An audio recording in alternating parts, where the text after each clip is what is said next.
Pourquoi être partie dans le projet Tango pour les aînés? Je travaillais sur le pouvoir de la musique, invitée dans un lieu absolument exceptionnel, l'abbaye de la Prée, au centre de la France. Dans ce lieu, il y a d'un côté des personnes âgées et de l'autre côté, il y a des artistes. Et parmi ces artistes, il y avait des musiciens. Je me suis dit, il y a quelque chose à faire et j'ai observé. Et effectivement, j'ai vu que par la musique, les comportements évoluaient. Mais j'ai vu aussi que les personnes avaient envie de danser. Alors, au directeur de l'abbaye, j'ai dit, et si en plus de la musique, on apportait de la danse? On est venu avec le tango et on a créé des ateliers pour ces personnes âgées qui étaient si réceptives à la musique.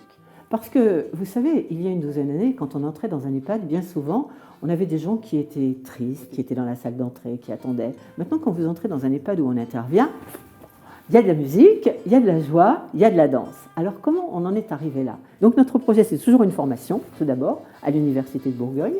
Après, ce sont nos ateliers. On installe nos ateliers, comme le veulent les EHPAD. Ensuite, nous, on filme, parce que l'image, c'est un pouvoir absolument incroyable de montrer cette dame, comment progressivement elle va s'ouvrir, jusqu'à me dire, chacun d'entre nous est un petit peu comme une fleur.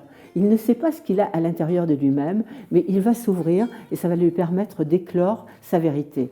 Ce projet, lancé il y a 12 ans, il est à l'heure actuelle dans presque 1000 ateliers grâce à l'action que tous ont contribué à permettre. Notre projet à tous, il peut se démultiplier et que les gens qui se l'approprient le gardent surtout et le démultiplient eux-mêmes.